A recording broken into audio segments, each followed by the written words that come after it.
A dad and his daughter went diving but never resurfaced. 10 years later, the mother finds out the shocking truth.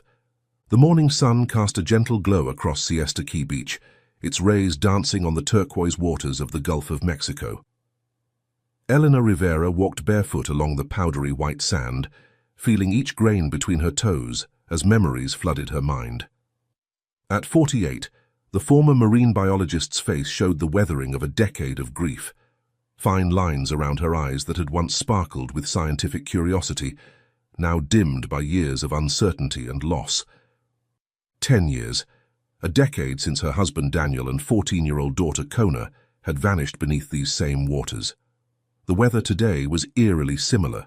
Clear skies, gentle breeze, perfect visibility, just like that fateful day when her family had gone diving and never returned. Elena paused, closing her eyes as the memories washed over her like the tide lapping at her ankles. She could still feel the cold dread that had settled in her stomach that day, waiting on their chartered boat. 1 hour turned to 2, then 3. The oxygen tanks they carried wouldn't last that long.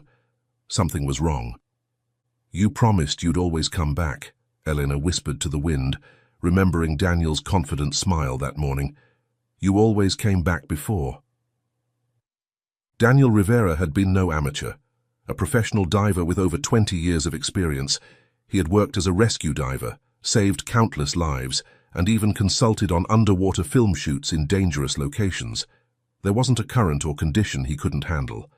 And Kona, though young, had been training with her father since she was 8, a natural in the water, just like him. Elena remembered the frantic call she'd made to the Coast Guard, the immediate search operation that had launched. Boats, helicopters, divers, they had scoured every inch of the Gulf for days. But no trace of Daniel or Kona was ever found. No equipment, no sign of struggle, nothing. The police investigation had dragged on for weeks, then months. Elena had refused to leave Siesta Key, renting a small beach house and joining every search effort. She'd posted flyers throughout Florida, contacted every hospital and police station, appeared on local news. Nothing. After 5 years, the case had gone cold. The lead detective, Aaron Delgado, had been kind but straightforward. "We suspect an underwater current might have swept them away," he'd explained gently in his office, walls plastered with maps of search grids. "We've sent teams to explore nearby islands and underwater caves, but found nothing. If they were trapped in those caves, we would have found them. If they had made it to any of the islands, we would have seen something." Elena had never fully accepted this explanation. Daniel knew these waters better than most of the rescue teams. He would have never put Kona in danger, would have known how to navigate any current. But as years passed with no new leads, doubt had begun to creep in, eroding her certainty like waves against a shoreline. She continued her slow walk along the beach now, watching the waves roll in and out. The rhythm had become a comfort over the years, predictable, constant, unlike the chaotic uncertainty that had defined her life since that day. She'd given up her prestigious research position at the Marine Institute, unable to face the ocean that had taken her family. Instead, she'd thrown herself into environmental advocacy work on land, speaking at conferences about marine conservation, while never venturing back into the waters herself. Elena reached into her bag and pulled out a small wooden box, its surface worn smooth from years of handling. She traced her fingers over the carved initials on the lid, KR, before slowly opening it. Inside was a mixture of soil and ashes, dark and rich. These were the ashes of the plants Kona had lovingly tended in their home garden, orchids, succulents, and herbs that Elena had kept alive for years after her daughter's disappearance. Recently, she'd made the painful decision to cremate what remained of them, a symbolic gesture representing her attempt to finally let go. "You would be 24 now," Elena whispered, imagining the woman her daughter might have become. Would she have followed her father into diving? Or perhaps pursued her interest in botany, the way she'd cared for those plants? Elena would never know. She stood at the water's edge, box in hand. She had come here today with purpose, to scatter the ashes into the sea, a final goodbye to the daughter she had lost. But now, standing here, Elena found herself frozen, unable to complete the act. Was she truly ready to let go? The sea breeze picked up. whipping her dark hair around her face as she stared at the contents of the box.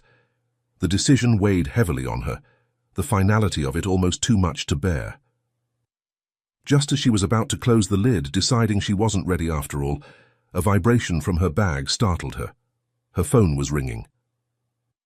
Elena quickly secured the lid on the box, carefully placing it back in her bag. She wiped away a tear with the back of her hand and took a steadying breath before reaching for her phone. Elena's hand trembled slightly as she retrieved her phone from her bag. The screen displayed a name she hadn't seen in months. Detective Aaron Delgado. Her heart skipped a beat. In 10 years, calls from the detective had become increasingly rare, and they never brought good news. Just confirmations of another dead end, another false lead. "Hello?" she answered, trying to keep her voice steady. "Elena, it's Aaron." The detective's voice sounded different, tense, urgent. "We've received a new lead from the Bahamas." Eleanor's free hand instinctively clutched the wooden box tighter. "What kind of lead?" "I can't discuss it over the phone," Aaron replied, his voice lowered. "But it could be the breakthrough we've been waiting for. How quickly can you get to the station? We need to go to the Bahamas together." The world seemed to tilt beneath Elena's feet.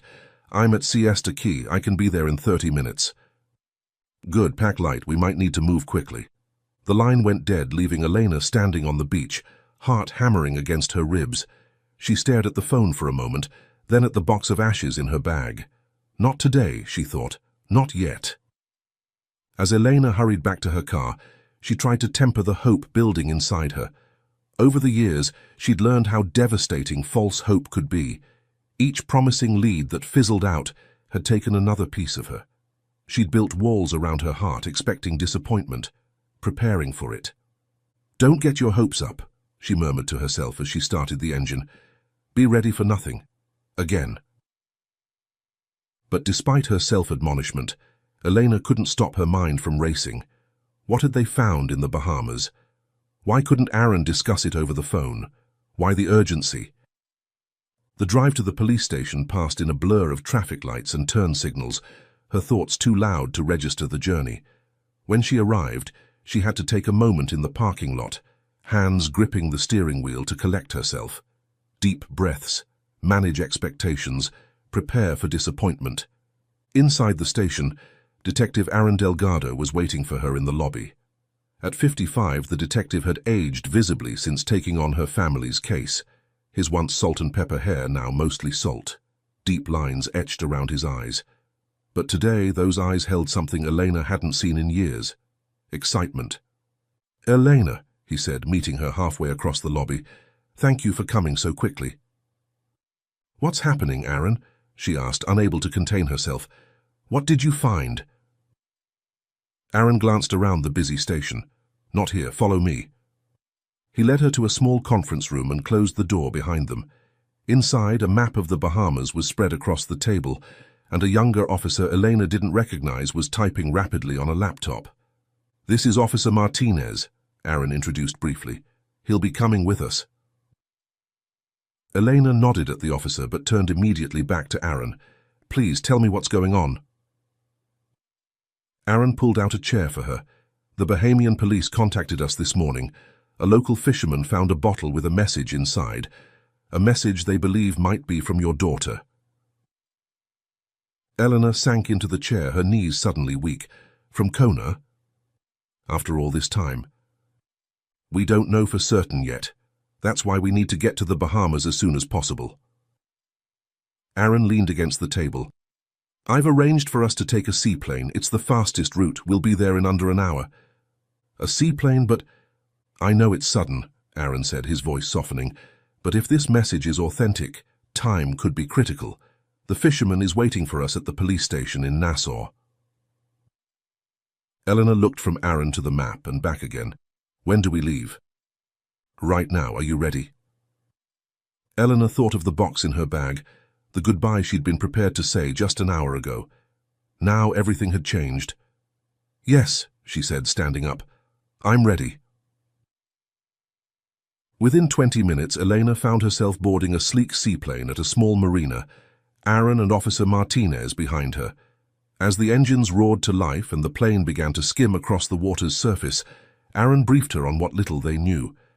The fisherman's name is Leo Cartwright. He found the bottle early this morning while preparing for a fishing trip. Aaron had to raise his voice over the engine noise. The Bahamian police recognized the names in the message and contacted us immediately through Interpol. And they're sure it mentions Kona and Daniel by name? Aaron nodded. They mentioned Kona. We'll know more when we see it ourselves. As the seaplane lifted into the air, Eleanor gazed down at the Gulf waters below, stretching endlessly to the horizon. Somewhere beneath those waves she had lost her family, and now, incredibly, there was a chance they might not be lost after all. The flight to the Bahamas took 45 minutes, the weather mercifully clear, allowing for a smooth journey. As they approached Nassau, Eleanor's stomach twisted with both anticipation and fear. Whatever waited for them, there would forever change the course of her life, for better or worse. The seaplane touched down on the crystal-clear waters of Nassau Harbor, sending ripples across the turquoise surface. As they taxied toward the dock, Elena could see a small group waiting for them. 3 people in official uniforms and an older man in worn fishing clothes, his weathered face shaded by a faded cap. Once they had docked and disembarked, a tall man in an immaculate Bahamian police uniform stepped forward. "Detective Delgado? I'm Senior Officer James Wilson. We spoke on the phone." Aaron shook his hand. "Thank you for waiting, Officer Wilson. This is Elena Rivera and Officer Martinez." Officer Wilson nodded respectfully to Elena. "Mrs. Rivera, I understand this must be an extremely difficult time for you. We'll do everything we can to help." "Thank you," Elena said, her eyes already drifting to the elderly fisherman standing slightly apart from the officials. Officer Wilson followed her gaze. "This is Mr. Leo Cartwright, the fisherman who found the bottle." He gestured for the man to step forward. Leo Cartwright approached slowly, removing his cap as he came to stand before Elena. His face was deeply tanned and lined from decades under the sun, his hands calloused and strong. "Ma'am," he said with a nod, his voice carrying the distinctive lilt of the Bahamian Islands, "I hope what I found brings you some peace." "Thank you, Mr. Cartwright," Eleanor replied, her voice barely above a whisper. Officer Wilson gestured toward a waiting police vehicle. "We should continue this at the station. The bottle and its contents are there, secured as evidence." The ride to the police station was mercifully short, though every minute felt like an eternity to Elena. Her mind raced with possibilities. What could the message contain? How old was it? Could Kona and Daniel still be alive after all this time? At the station, they were led to a small conference room where another officer waited with an evidence bag on the table. Inside was a clear glass bottle, its surface slightly clouded from time in the ocean, and a rolled piece of paper visible inside. Officer Wilson turned to Mr. Cartwright. "Could you please explain to Detective Delgado and Mrs. Rivera exactly where and when you found this?" The fisherman nodded. "I was out at Shroud Cay early this morning, just before sunrise. I was preparing my boat for the day's fishing when I noticed the bottle washed up on the shore. It caught my eye because it was so clean, not like most trash that washes up. When I picked it up and saw there was a message inside, well, I was curious." He shrugged. "I opened it and read what was written. When I saw it was a call for help, I brought it straight to the police." Officer Wilson took over. "When Mr. Cartwright brought this to us and we read the contents, we recognized the names from the International Missing Persons database. We contacted Interpol immediately, which led us to your department, Detective Delgado." Aaron nodded. "We appreciate your quick action. May we see the message now?" The paper was damp but intact, a page torn from what appeared to be a diving logbook, the kind Daniel had used religiously to record his underwater adventures. As Officer Wilson carefully spread it on the table, Elena's breath caught in her throat. The handwriting was unmistakable, slightly slanted with distinctive loops on the Y's and G's. "That's Kona's handwriting," she whispered, her fingers hovering inches above the paper. "That's definitely my daughter's writing." Aaron placed a supportive hand on her shoulder as she began to read. "To whoever finds this, my name is Kona Rivera." My father Daniel and I are stranded on an island somewhere in the Bahamas. We were diving near Florida when we got lost. We don't know the name of this place, but there are red rocks on the southern shore and a horseshoe-shaped bay on the western side. There are bad people here selling drugs. They don't know I'm writing this. Please send help. We've been here for years." Eleanor's eyes filled with tears as she reached the final paragraph. "Mom, if by any chance of a miracle you read this, Papa still watches the stars even if I can't see them." At the bottom, Kona had signed her name, followed by a postscript that was partially smudged by water damage. "The red light only blinks on Thursdays." The last two words were barely legible, but Elena could make out Thursday through the smudging. The officers confirmed they had determined the same. Tears streamed down Elena's face as she read the message again. Her hands trembled as she touched the edge of the paper, the closest thing to touching her daughter she'd experienced in 10 years. "She's alive," Eleanor said, her voice breaking. "Or at least she was when she wrote this." She looked up at Aaron, hope and fear warring in her expression. "But what does she mean about her father? Papa still watches the stars even if I can't see them. It sounds like—" Aaron nodded grimly. "It could be a coded message suggesting Daniel has passed away, but it also confirms Kona was alive when she wrote this." "And the part about bad people selling drugs," Officer Wilson added. "That suggests they may be held captive by drug traffickers." Eleanor wiped her tears, newfound determination replacing her shock. "We need to find her immediately. The message warns of danger." "The question is, how recent is this message?" Aaron mused. "Ocean currents can carry objects for months, sometimes years." Everyone turned to look at Leo Cartwright, who had been quietly observing from the corner of the room. "Mr. Cartwright," Aaron asked, "in your experience, can you estimate how long this bottle might have been in the water?" The fisherman scratched his chin thoughtfully. "Hard to say for certain. The bottle isn't heavily weathered or covered in barnacles, which suggests it hasn't been adrift too long. But ocean currents around the Bahamas are complex. The Antillean current or eddies from the Gulf Stream could have carried it from almost anywhere in the region." "What about these location clues?" Elena pressed. "Red Rocks and Horseshoe Bay. Do those sound familiar to you?" "Many of our cays have unique geological features," Cartwright replied. "Some have reddish rocks from iron deposits. As for Horseshoe Bays, there are several scattered throughout the Exumas and outer islands. Without more specific landmarks, it would take weeks to check them all." "We don't have weeks," Elena said firmly. "If Kona is being held by drug traffickers, she's in immediate danger." Detective Delgado turned to Officer Wilson. "What resources can the Bahamian authorities provide for a search operation?" "We'll coordinate with our drug enforcement units," Wilson replied. "They're familiar with known trafficking routes and hideouts. But I should caution you, if this message has been adrift for some time, the location may no longer be accurate. Traffickers move frequently to avoid detection." Eleanor's eyes returned to the postscript. "What about this final clue? The red light only blinks on Thursdays. That has to mean something specific." Aaron checked his watch. "Today is Thursday. If this is referring to some kind of signal or marker that's only visible on Thursdays, then we might have just this one chance to locate it," Eleanor finished, a desperate urgency in her voice. Aaron nodded, his decision made. "We need to formulate a search plan immediately. The seaplane gives us aerial mobility, but we'll need local knowledge to narrow down possible locations." "I know these waters better than most," Leo Cartwright offered unexpectedly. "Been fishing them for over 50 years. If you're mounting a search, I'd like to help."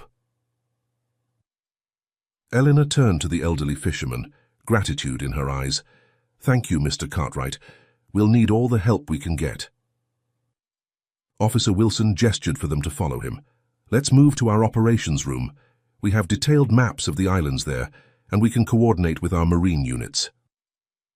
As they left the conference room, Eleanor carefully placed the message back in its evidence bag, her mind racing with both hope and fear. After 10 years of emptiness, she finally had proof her daughter had survived.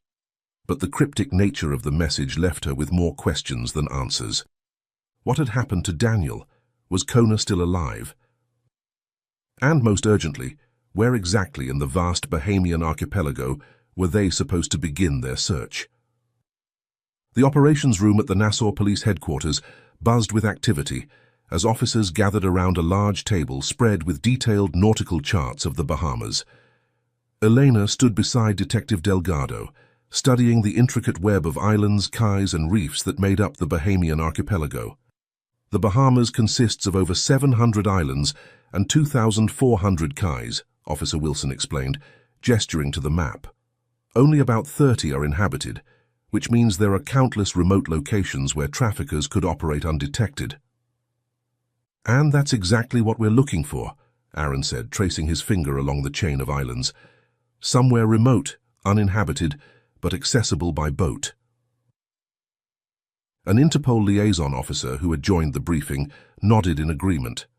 Drug traffickers typically look for locations with natural harbors, but minimal local population. They need to be able to move product in and out without witnesses. Eleanor leaned closer to the map, focusing on the area around Shroud Cay where the bottle had been found. Could the message have originated from somewhere nearby? Leo Cartwright adjusted his cap. Possibly, but not necessarily. The currents in this region are unpredictable. That bottle could have traveled from any of these islands, he said, indicating a wide swath of the Exuma's chain. Or it could have come from much further away. Officer Wilson pointed to the map. "Based on where Mr. Cartwright found the bottle and the prevailing currents, I suggest we focus our search along the Exuma Cays. Starting here," he pointed to a specific island, "at Norman's Cay." "Norman's Cay?" Elena asked. "It has a history," the Interpol officer explained. "In the late 1970s and early 80s, it was a hub for drug smuggling operations run by the Medellin cartel. It's been clean for decades now, but its remote location and small airstrip still make it attractive to smugglers. It's also close to Shroud Cay, where the bottle was found," Aaron added, "which makes it a logical starting point." Officer Wilson nodded. "We'll split into teams. Some will head north from Norman's Cay, others south. We're looking for any signs of habitation on normally uninhabited islands, unusual boat traffic, or anything matching the clues in the message. Red Rocks, Horseshoe Bay, and potentially some kind of red light that operates on Thursdays." Eleanor stared at the map, overwhelmed by the vastness of their search area. "There are so many islands. How will we possibly check them all in time?" "We won't have to," Aaron reassured her. "If your daughter was held captive and managed to send that bottle, it suggests they're on a remote island with no other means of communication. That narrows our search considerably." Elena's attention returned to the puzzling line in Kona's message. "The red light only blinks on Thursdays," she repeated. "Today is Thursday. Whatever this signal is, we might have just this one day to spot it." The Interpol officer checked his watch. "It's already mid-afternoon. If this light is some kind of signal visible after dark, we need to be in position before sunset." "I've contacted our marine units," Officer Wilson said. "They're preparing boats for the search operation, but they're currently deployed on another mission. It will take several hours to recall them and get them in position." "We don't have several hours," Elena insisted, her voice rising with urgency. "If this is our only chance to find my daughter, we need to move now." Detective Delgado considered their options. "We have the seaplane. We could conduct an initial aerial reconnaissance of Norman's Cay, at least get eyes on the ground and see if there's anything suspicious." "And I have my boat," Leo Cartwright offered. "It's not much, but it's seaworthy and knows these waters. I could take a small team." The officers exchanged concerned glances. Using civilian vessels for a potential drug interdiction operation isn't standard procedure, Officer Wilson cautioned. "This isn't just about drugs," Elena countered. "It's about finding my daughter who's been missing for 10 years. Please, we can't waste any more time." The emotional plea hit its mark. After a brief conference among the officers, they agreed to a compromise. Detective Delgado would take Elena and 2 officers in the seaplane to conduct an initial survey of Norman's Cay, while Leo Cartwright would follow in his boat with additional support. The Bahamian authorities would deploy their official vessels as soon as they became available. "We'll maintain radio contact at all times," Aaron instructed as they prepared to leave. "If anyone spots anything suspicious, you observe only. No engagement until proper backup arrives." Elena nodded, though her mind was already racing ahead to the possibility of finally finding her daughter. As they prepared to depart, the Interpol liaison approached her with a satellite phone. "Take this," he said, handing her the device. "It has direct access to our command center. If you find anything at all, call immediately." "Thank you," Elena replied, tucking the phone securely in her pocket. As they headed toward the seaplane dock, Eleanor felt a strange mix of emotions washing over her. For 10 years she had lived with grief and uncertainty. Now, for the first time in a decade, she had something concrete to hold on to, her daughter's words, proof of life. But that knowledge came with its own terror. Kona was out there, possibly in danger, and the clock was ticking. The seaplane engines roared to life as Elena settled into her seat, clutching the evidence bag containing Kona's message. Outside the window, the sun was already beginning its westward descent. In a few hours it would be dark, and somewhere in the vastness of the Bahamian archipelago, a red light might start to blink. The seaplane touched down on the crystal-clear waters near Norman's Cay 2 hours after leaving Nassau. As they taxied toward the small dock, Elena scanned the shoreline, searching for any sign of the clues mentioned in Kona's message. The island appeared peaceful, with a few small boats moored in the harbor and a handful of tourists visible on the beach. "It's quieter than usual," Aaron observed as they secured the seaplane. "Tourism is down this time of year." A local police officer met them at the dock. The Bahamian authorities had radioed ahead to coordinate their arrival. After brief introductions, Aaron divided them into small teams to question locals and survey the island without drawing too much attention. "Remember, we're looking for anything unusual," he reminded them. "Remote structures, unfamiliar boats, anyone who seems out of place." Eleanor partnered with Aaron, and they began making their way through the small settlement, showing Kona and Daniel's photos to shopkeepers and residents. No one recognized either of them. "Nothing," Eleanor said after 4 hours of fruitless questioning. "No one has seen them." Aaron checked his watch. "The others are reporting the same. Let's regroup at the dock." The various teams converged at their meeting point, all with the same disappointing news. No sign of Kona or Daniel, and no recognition from any of the locals. The sun was beginning its descent toward the horizon, casting a golden glow across the water. "What now?" Elena asked, frustration edging her voice. Aaron studied the nautical chart they'd brought. "We need to decide, north or south from here." Leo Cartwright had arrived in his boat during their canvassing and joined the discussion. "South makes more sense to me," the old fisherman opined. "That would take us toward Shroud Cay, where I found the bottle." Eleanor nodded, the logic resonating with her instincts. "South, then." As they prepared to board their respective vessels, Eleanor paused, something catching her eye in the sand near the water's edge. She bent down and brushed away the surface layer, revealing what appeared to be a small, colorful bead partially buried. With trembling fingers, she dug it out completely, a handmade ankle bracelet with distinctive blue and turquoise beads. Elena's breath caught in her throat. "Aaron," she called urgently, "look at this." The detective hurried over as Elena held up the bracelet, her hands shaking. This was Kona's.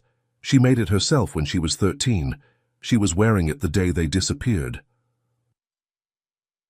Aaron took the bracelet carefully, examining it. "Are you certain?" "It's been 10 years, and this could belong to anyone." "I'm positive," Eleanor insisted. "Look at the pattern, blue, turquoise, blue, 2 turquoise. She designed it to look like waves. She was wearing it that day." Aaron studied her face, recognizing the absolute certainty in her expression. "Okay, but it's strange that a 10-year-old bracelet would still be here, half buried in the sand." Eleanor scanned the beach, her eyes suddenly alert to every detail. She noticed a small structure set back from the shoreline, a weathered shack with a thatched roof, nearly hidden among the palm trees. "What about that building?" she asked, pointing. Aaron followed her gaze. "Let's check it out, but carefully." They approached the shack cautiously, Aaron signaling to 2 of his officers to circle around the back. When they reached the door, Aaron knocked firmly. No response. One of the officers peered through a small, dusty window. It's dark inside, but I can make out what looks like stacks of boxes and sacks. Doesn't look like anyone's living here, more like it's being used for storage. Aaron exchanged glances with his team. We don't have probable cause to enter without permission. Let's see if we can find the owner or someone who knows about this place. As they began to step away from the shack, Eleanor noticed movement from the corner of her eye. A teenage boy, no more than 16, was approaching the shack with headphones on, seemingly unaware of their presence. When he looked up and saw the group of officers, he froze momentarily, then turned and bolted in the opposite direction. "Stop! Police!" Aaron called out, immediately giving chase. The boy was surprisingly fast, darting between palm trees and leaping over fallen branches with the agility of someone who knew the terrain well. He glanced back over his shoulder as he ran, which proved to be his undoing. His foot caught on an exposed root, sending him tumbling to the ground. Before he could scramble to his feet, Aaron and another officer had reached him. They helped him up but maintained a firm grip on his arms. "Why did you run?" Aaron demanded, slightly out of breath. The boy shook his head, refusing to meet their eyes. "I didn't do nothing. I was just scared. You're cops, right?" "We're looking for information about that shack," Aaron said, gesturing back toward the structure. "Do you know who it belongs to?" "Never seen it before," the boy mumbled, still avoiding eye contact. "I don't know nothing about no shack." Aaron's expression hardened. "Then why were you walking straight toward it with a key in your hand?" The boy's eyes widened in surprise. During the chase, he hadn't realized he was still clutching a large metal key. I found this. On the beach." "Search him," Aaron instructed his officers. Despite the boy's protests, they found nothing else of interest in his pockets. Aaron held up the key. "Let's go back to the shack and see if this fits, shall we?" With the reluctant teenager in tow, they returned to the weathered structure. Aaron inserted the key into the rusty lock, and with a grinding sound, it turned. The door creaked open, revealing the dark interior. "Looks like you did know something about this shack after all," Aaron said to the boy, who now looked genuinely frightened. As the door swung open, the musty odor of damp wood and something else, something chemical, wafted out. Aaron signaled for the officers to enter first, while he maintained a grip on the boy's arm. Eleanor followed closely behind, her heart hammering against her ribcage.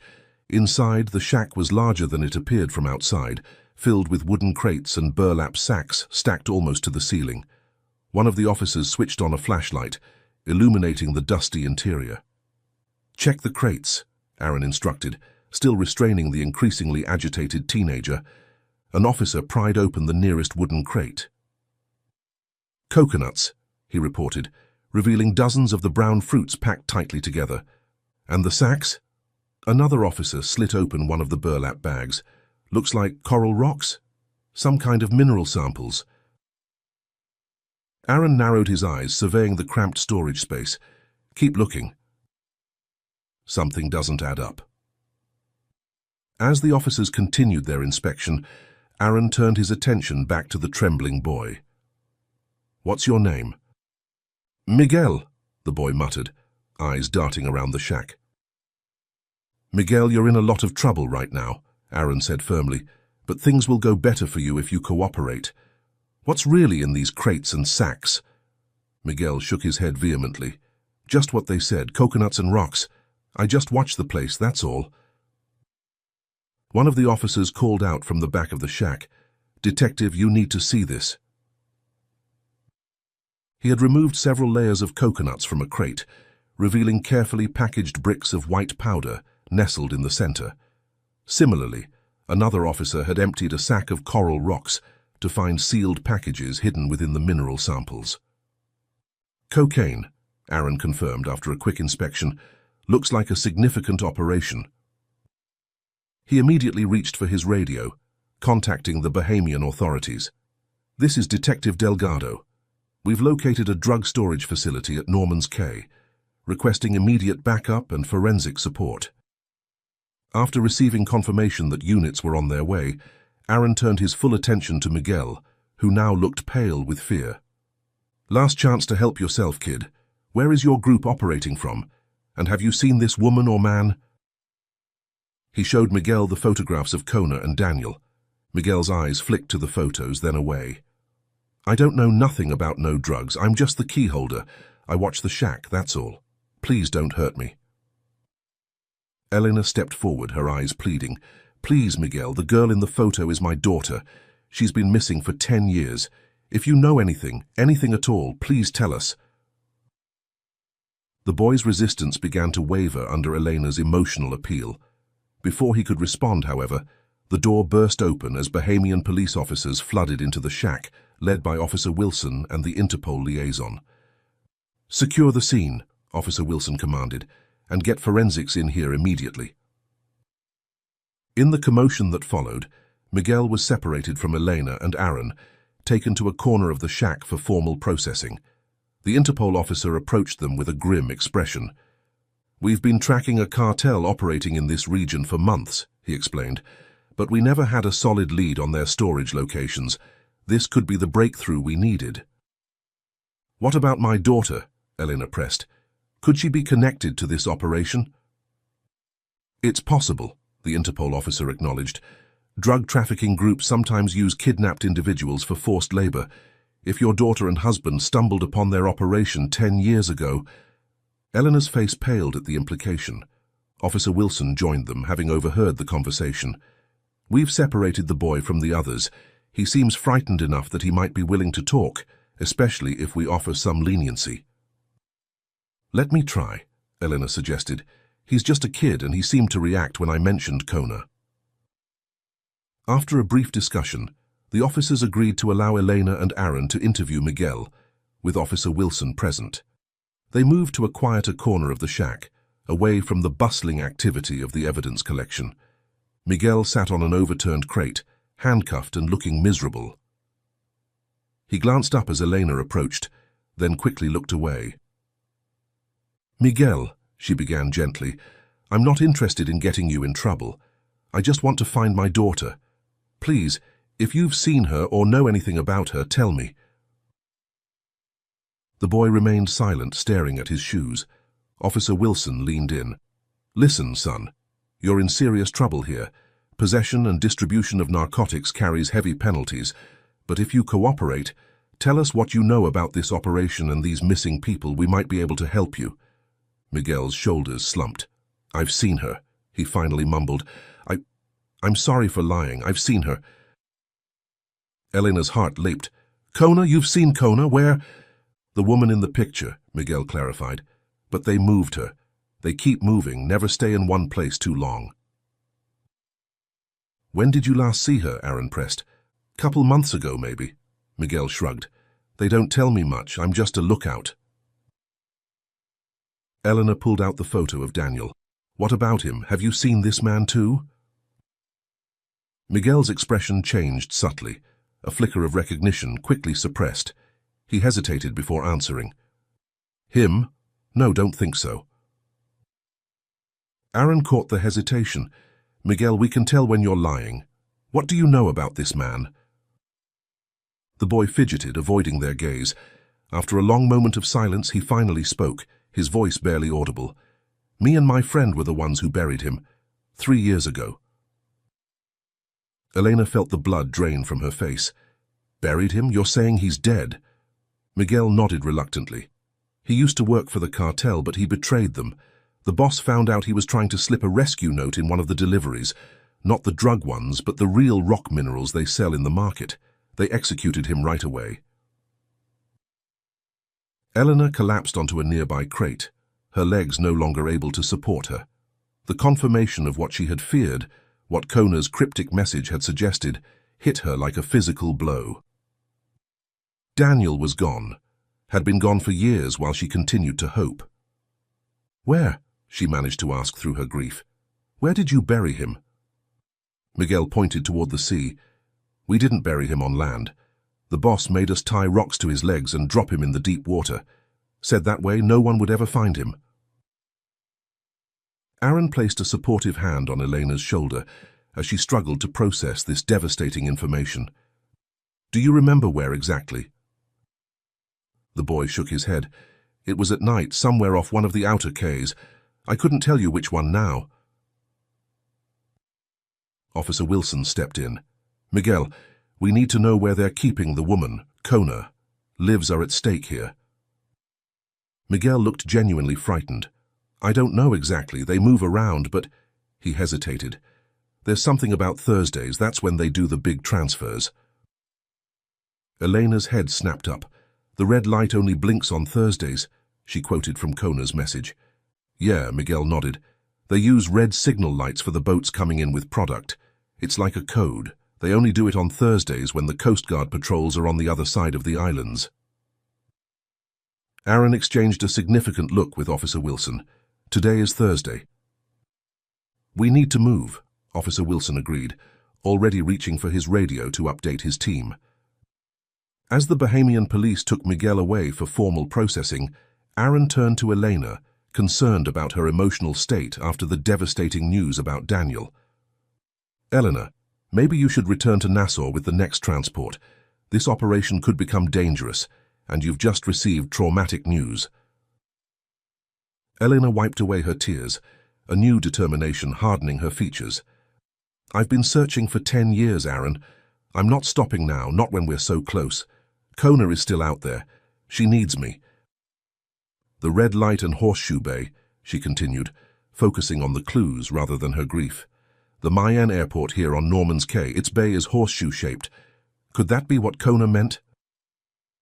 Aaron considered this. "It's possible. Let's check it out before dark." As they prepared to leave the shack, Eleanor took one last look at the place where she had finally learned the fate of her husband. She would mourn him properly later. Right now, her daughter needed her, and this time Elena would not fail. The golden light of late afternoon bathed Norman's Cay in a warm glow as Eleanor, Aaron, and the Joint Task Force made their way toward the Mayen airport. The small airstrip served private planes and the occasional charter, nestled alongside a naturally curved bay that, from above, did indeed resemble a horseshoe. "There it is," Aaron confirmed as they approached. "That's definitely a horseshoe-shaped bay." The area was relatively quiet, a few tourists browsing a small gift shop near the airstrip, a couple of maintenance workers tending to a private plane, but otherwise little activity. Officer Wilson organized his team, positioning officers at discrete observation points around the perimeter. "We'll maintain surveillance from these locations," he explained, pointing to spots on a hastily drawn map. "If there's any unusual activity, or if we spot a red signal light after dark, we can converge quickly." Eleanor stared out at the bay, trying to make sense of the clues in Kona's message. The horseshoe bay matches, but what about the red rocks she mentioned? Aaron shook his head. "I don't see anything like that here. The geology doesn't match." They settled into a hidden observation post, with a clear view of both the bay and the airstrip, preparing for what could be a long wait. As the sun began its descent toward the horizon, Elena found herself mesmerized by the changing colors of the sky, deep oranges and reds painting the clouds and reflecting off the water's surface. "It's beautiful," she murmured, momentarily distracted from their mission. Aaron nodded beside her. "The Bahamas has some of the most spectacular sunsets I've ever seen." As the sun dipped lower, casting its reddish light across the landscape, Eleanor suddenly sat up straighter. "Aaron, look at the rocks along the shoreline." The detective followed her gaze. In the sunset light, the otherwise ordinary limestone rocks glowed with a distinctly reddish hue. "Red rocks," Elena whispered. "What if Kona didn't mean rocks that are naturally red? What if she meant rocks that appear red during sunset?" Aaron considered this, his expression thoughtful. "It's possible, but that would happen at any beach during sunset." One of the Bahamian officers, who had overheard their conversation, joined them. "Not necessarily," he said. "The composition of our limestone can create a more pronounced effect in certain locations. The calcite in the stone reflects the red wavelengths particularly well." "So we might be in the right place after all," Elena concluded, her pulse quickening. The officer nodded, then added, "But there's another possibility about the red light mentioned in the message. It might not be from planes at all." "What do you mean?" Aaron asked. "There's a marina south of the airport," the officer explained, Boats coming in after dark often use navigation lights. The port side light is red. Eleanor's eyes widened. That's it. The red light only blinks on Thursdays, not planes, boats. Without waiting for a response, she was already on her feet, moving toward the southern edge of the property. Aaron quickly followed, radioing the rest of the team to redirect their surveillance toward the marina. The small marina came into view as they crested a gentle slope. Several boats were moored at the docks, from small fishing vessels to medium-sized pleasure crafts. Nothing seemed immediately suspicious. We should maintain our position here, Aaron advised, indicating a cluster of palms that provided both cover and a clear view of the approaching waterway. If boats are coming in with drug shipments, they'll likely arrive after full dark. The sky continued its transition from vibrant sunset colors to the deep indigo of early evening. Stars began to appear overhead as darkness fell over the island. Elena checked her watch, almost 8 o'clock. How long would they need to wait? One of the Interpol agents joined them, carrying sophisticated night vision equipment and a thermal imaging device. This will help us monitor approaching vessels, he explained, setting up the equipment. If they're trying to operate covertly, they might run with minimal lights. The minutes stretched into hours as they maintained their vigilance. Most of the tourist activity had died down, leaving the marina eerily quiet. Occasionally, the radio would crackle with updates from other observation posts, all reporting no unusual activity. Elena fought against the disappointment threatening to overwhelm her. Had they misinterpreted the clues? Was Kona even still on one of these islands? Just as her hope began to waver, the Interpol agent stiffened beside her. "Movement," he said tersely, adjusting the settings on his thermal imager. "Approaching from the southeast, approximately 2 nautical miles out." Aaron immediately alerted the rest of the team. "Possible target approaching from southeast. Maintain positions and stand by." Through the thermal imager, they could see the heat signatures of what appeared to be 3 vessels, one larger boat flanked by 2 smaller ones. "That's unusual," the Interpol agent commented. "The formation suggests security escorts." As the vessels drew closer, Elena strained her eyes, trying to make out details in the darkness. Then she saw it, a blinking red light on the port side of the lead vessel. "There," she whispered, pointing. "The red light."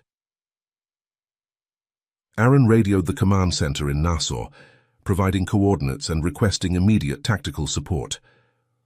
Unidentified vessels approaching Norman's Cay Marina, configuration and behavior consistent with trafficking operations, requesting air support and interceptors. The response was immediate. "Roger that, detective. Assets are mobilizing.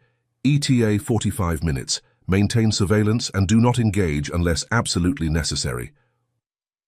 45 minutes, Aaron muttered, turning to the Interpol agent. "Can we hold that long without being detected?" "As long as we maintain our current position and radio discipline, we should be fine," the agent replied. "They appear to be unaware of our presence." Eleanor's heart raced as she watched the boats draw closer to the marina. Somewhere on one of those vessels, her daughter might be held captive.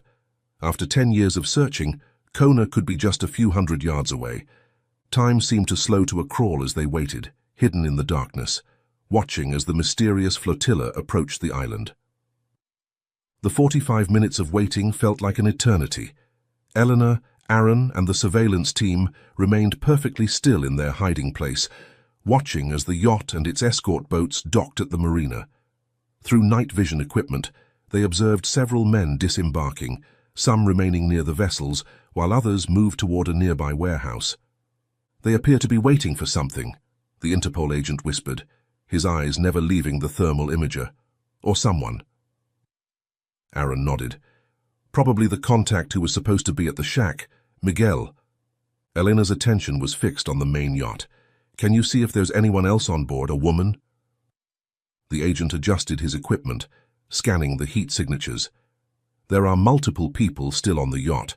Can't distinguish gender from this distance, but at least 5 individuals remain aboard." Minutes ticked by as the men on the dock grew visibly agitated, checking watches and making calls on satellite phones. Through their earpieces, Elena and Aaron could hear updates from the Nassau Command Center. Tactical teams were inbound, approaching with lights and engines dark to maintain the element of surprise. Suddenly there was movement at the marina entrance. 3 teenage boys, roughly the same age as Miguel, approached the waiting men. A brief, tense conversation ensued, with animated gestures from both parties. "They're telling them about the raid at the shack," Aaron surmised, watching the body language of the group. "See how those men are reacting." Indeed, the news seemed to cause immediate alarm. The men began shouting orders, and within moments there was a flurry of activity as they rushed back toward the boats. "They're preparing to leave," the Interpol agent reported urgently. "Support teams are still 15 minutes out." Aaron made a split-second decision. If they leave now, we lose them, and potentially Eleanor's daughter. We need to delay them somehow. Before anyone could respond, movement on the yacht caught Eleanor's attention. A woman was being forcibly brought onto the deck by 2 men. Even in the green-tinted view of the night vision equipment, Eleanor recognized the way she moved, the shape of her face. "That's her," she gasped, clutching Aaron's arm. "That's Kona." Through the thermal imager, they could see that Kona was struggling against her captors, apparently trying to disembark while they attempted to force her back below deck. "She's trying to escape," Eleanor said, her voice tight with emotion. "We have to help her." Aaron was already on the radio. Target confirmed. Female hostage on main vessel attempting escape. Suspects preparing for immediate departure. We need to move now. The command center's response was immediate. "All units converge on Marina. Detective Delgado, hold your position until tactical teams arrive." But Elena could see that there wouldn't be time. The yacht's engines had already rumbled to life, and the smaller escort boats were casting off their mooring lines. "They're leaving," she cried. "We can't wait." Before Aaron could stop her, Eleanor had darted from their hiding place, racing toward the marina docks. Aaron cursed under his breath, then signaled to the rest of the surveillance team. "Move in. All units move in now." What followed was chaos. Police officers emerged from multiple hiding spots around the marina, weapons drawn, shouting commands to stop. The smugglers, caught by surprise, reacted with panic, some raising hands in surrender, others drawing weapons of their own. The first shots were fired from one of the smaller boats, sending officers diving for cover. The Bahamian police returned fire, focusing on the armed threats while attempting to minimize risk to any potential hostages. Elena had taken cover behind a stack of fuel drums, her eyes fixed on the yacht where she had seen Kona. Through the confusion and gunfire, she could make out figures moving on the deck, including her daughter, still struggling with her captors. "Eleanor, stay down!" Aaron shouted, moving to her position in a crouched run, and found somewhere safer than these fuel drums. "We have to get to that yacht," she insisted, pointing toward the vessel that was now slowly pulling away from the dock. Above them, the distinctive sound of helicopter rotors cut through the night as aerial support arrived from Nassau. Powerful searchlights illuminated the marina, catching the escaping yacht in their beams.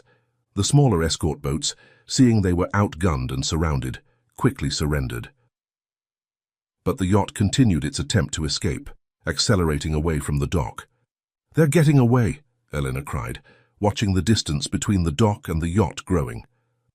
Suddenly, there was a tremendous roar as seaplanes descended from above, their pontoons sending up massive sprays as they landed strategically to block the yacht's escape route. From the seaplanes, tactical officers deployed rapidly, some diving into the water to approach the yacht from multiple angles. Caught in the crossfire and with no clear escape, the yacht finally cut its engines. Through the searchlights, Elena could see men on the deck with their hands raised in surrender. "They've given up," Aaron confirmed, listening to the radio chatter. "Tactical teams are boarding now." Eleanor held her breath as she watched the officers methodically securing the vessel. Minutes that felt like hours passed before Aaron's radio crackled again. "Vessel secure. All suspects in custody. We have 3 hostages, 2 male, 1 female, all alive." Eleanor sagged against the fuel drums, relief washing over her in a wave that left her trembling. Aaron helped her to her feet, supporting her as they made their way toward the dock where the yacht was being brought back in. As they approached, Eleanor scanned the deck frantically, searching for her daughter among the people being helped ashore by officers. And then she saw her, a slender woman with familiar eyes, now 24 instead of 14, but unmistakably Kona. Their eyes met across the dock, and for a moment both seemed frozen in disbelief. Then Kona broke away from the officer escorting her and ran toward Elena, colliding with her mother in an embrace so fierce it nearly knocked them both off their feet. "Mum," Kona sobbed, her face buried in Elena's shoulder. "You found me. You actually found me." Eleanor could not speak through her tears, could only hold her daughter tightly, afraid that if she let go, Kona might disappear again. Around them, the operation continued, suspects being handcuffed and led to waiting vehicles, evidence being collected, statements being taken. But for Elena and Kona, the world had narrowed to just the two of them, reunited after an unimaginable decade apart. After what seemed like both an eternity and not nearly long enough, Aaron gently approached them. "I'm sorry to interrupt," he said softly, "but we need to get you both to safety. We can continue to the police station in Nassau." Eleanor nodded, finally finding her voice. "Yes, of course." She kept one arm firmly around Kona as they were led toward one of the seaplanes. As they walked, Kona looked up at the night sky, now clearing after the chaos, stars twinkling against the darkness. "Dad always believed you'd find us," she whispered. "Even when I started to lose hope, he never did." Eleanor squeezed her daughter's shoulders, feeling both the joy of their reunion and the fresh pain of confirmed loss. "I know, sweetheart, I know."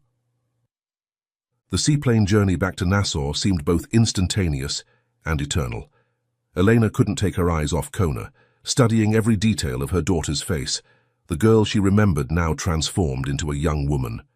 The changes were profound, the childish roundness of her cheeks replaced by defined cheekbones, her once bright eyes now carrying a depth and wariness that spoke of hardship beyond her years. They sat close together, hands clasped tightly, neither willing to break physical contact.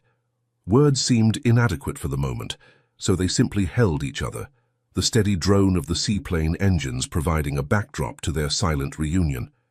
When they landed in Nassau, the harbor was alive with activity despite the late hour.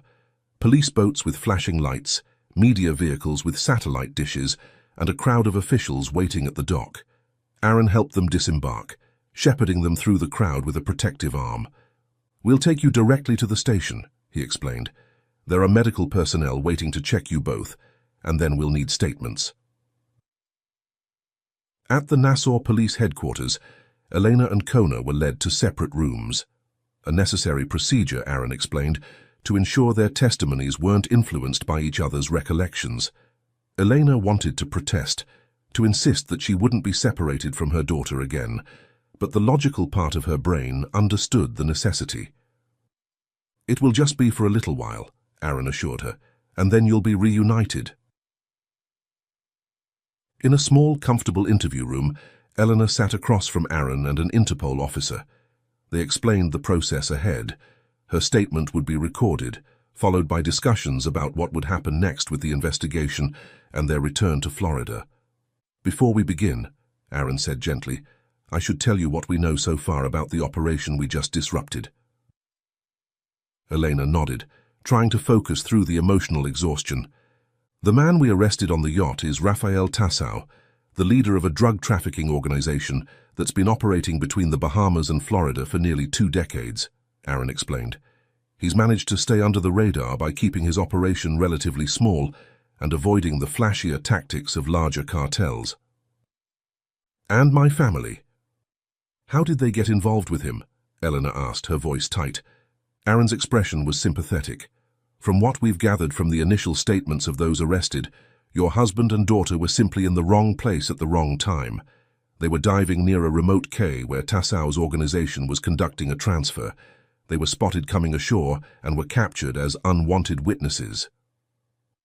Eleanor closed her eyes briefly, the cruel randomness of it all hitting her anew. One decision, to explore that particular spot on that particular day, had altered all their lives irrevocably. "What happens now?" she asked. "Tassau and his associates will face multiple charges: drug trafficking, kidnapping, forced labor, and in Daniel's case, murder," the Interpol officer replied. "The evidence is overwhelming, and several of the lower-level members are already cooperating in exchange for reduced sentences." "As for you and Kona," Aaron added, "once we've completed the formal statements, we'll arrange transportation back to Florida. Kona will need comprehensive medical evaluation and likely psychological support. The trauma she's experienced—" He trailed off, not needing to elaborate. Elena nodded, understanding the long road ahead. "I want to help her however I can, whatever she needs." The interview proceeded, Elena recounting the events of the past 2 days, finding the bottle, deciphering the clues, the search and ultimate raid on the yacht. When they finished, Aaron escorted her to another room where Kona was waiting, having completed her own statement. Mother and daughter embraced again, the reality of their reunion still feeling dreamlike to both. "Can I tell you what happened now?" Kona asked softly. "About Dad and everything?" Eleanor led them to a small sofa in the corner of the room. "Only if you're ready, sweetheart. You don't have to relive it all right now." Kona shook her head. "I need to tell you. I've been waiting 10 years to tell you." So, with Elena's arm around her shoulders, Kona began her story. She and Daniel had been exploring underwater caves near a small remote island when they surfaced to take a break on the shore. They had accidentally stumbled upon Tassau's organization in the middle of transferring drugs from one boat to another. "They saw us before we could leave," Kona explained, her voice steady despite the painful memories. "They took us to Norman's Cay first, then later to other islands in the Exumas. Dad was forced to work for them, diving to retrieve dropped packages, helping move product. They said they'd kill me if he didn't cooperate. They even praised him for being so good at his diving job, transporting those packages underwater." For 7 years, Daniel had worked under coercion, all while trying to find ways to get messages out or escape. They were moved frequently, never staying in one location long enough to be discovered or to learn enough about their surroundings to plan an effective escape. 3 years ago, Kona continued, her voice finally breaking, Dad tried to slip a rescue note into one of the legitimate mineral shipments they send to markets, not the ones with drugs hidden inside, but the real coral rock samples they use as cover for their operation. Eleanor held her daughter tighter as tears began to flow. "They caught him. Tassau said one of us had to die as punishment. Dad." Kona's voice faltered. "Dad offered himself in my place." Eleanor closed her eyes, a fresh wave of grief washing over her, mingled with a profound pride in her husband's final act of protection. "After that, I tried to find ways to get help myself," Kona continued after composing herself. "I made several attempts to send messages in bottles, but I never knew if any of them made it to open water. The one you found must have been carried by the right current." "The red light on Thursdays?" Eleanor asked. Kona nodded. "That was their system. They only did major transfers on Thursdays when they knew the Coast Guard patrol schedule was focused elsewhere. The red navigation light was their signal to the shore team." They talked for hours, filling in the decade-long gap in their shared history. Kona learned about Elena's tireless search, the years of hope and despair, the life her mother had built while waiting for answers. Eleanor learned about her daughter's survival, her resilience in the face of captivity, and the ways she had managed to keep her spirit alive despite everything. As dawn approached, Aaron returned to check on them. "I've spoken with our team in Florida," he informed them. "Everything is being arranged for your return home tomorrow. There will be ongoing investigation and eventually legal proceedings where your testimony will be needed, Kona. But for now, the priority is getting you both home safely." Eleanor thanked him, her gratitude extending far beyond what words could express. "What about Daniel?" she asked quietly. "Is there any way to—" Aaron understood the unspoken question. "We'll be conducting underwater searches based on the information provided by Kona and the others we've arrested. If we can bring him home, we will."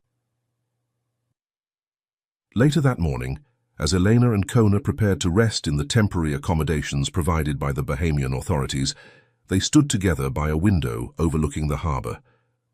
The rising sun cast a golden glow over the water, the beginning of a new day, and for them, a new chapter.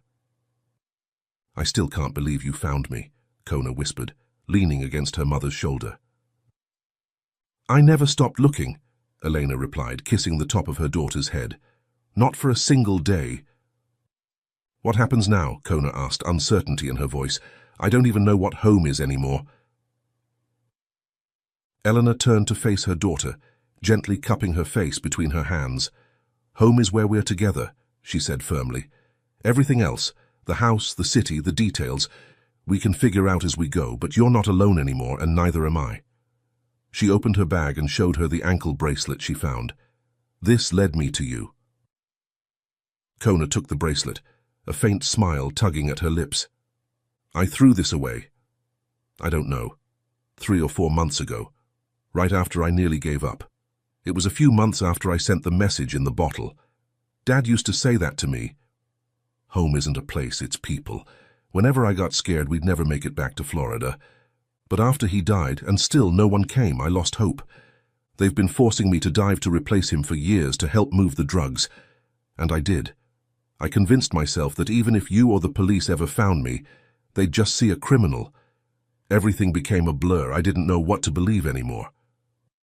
Eleanor opened her arms and Kona rested her head on her chest. "You're not a criminal, my love, and your father was right. Home is the people," Elena agreed, her heart aching with love for her husband even in his absence. "And he'll always be with us wherever we go from here." As they stood watching the sunrise, Eleanor reflected on the journey ahead. There would be challenges. Kona's reintegration into a world that had continued without her for 10 years, the psychological healing she would need, the legal process that would require them to revisit painful memories. But for the first time in a decade, they faced the future together. The small wooden box with the ashes of Kona's plants still sat in Elena's bag, untouched since that moment on Siesta Key Beach when her phone had rung. She would keep it now, not as a memorial to what was lost, but as a reminder of the journey that had brought them back together. A symbol not of goodbye but of perseverance, hope, and the unbreakable bond between them. In the face of unimaginable odds, against the backdrop of tragedy and loss, they had found their way back to each other. And in that reunion, despite everything they had endured, they had found something precious and rare, a second chance.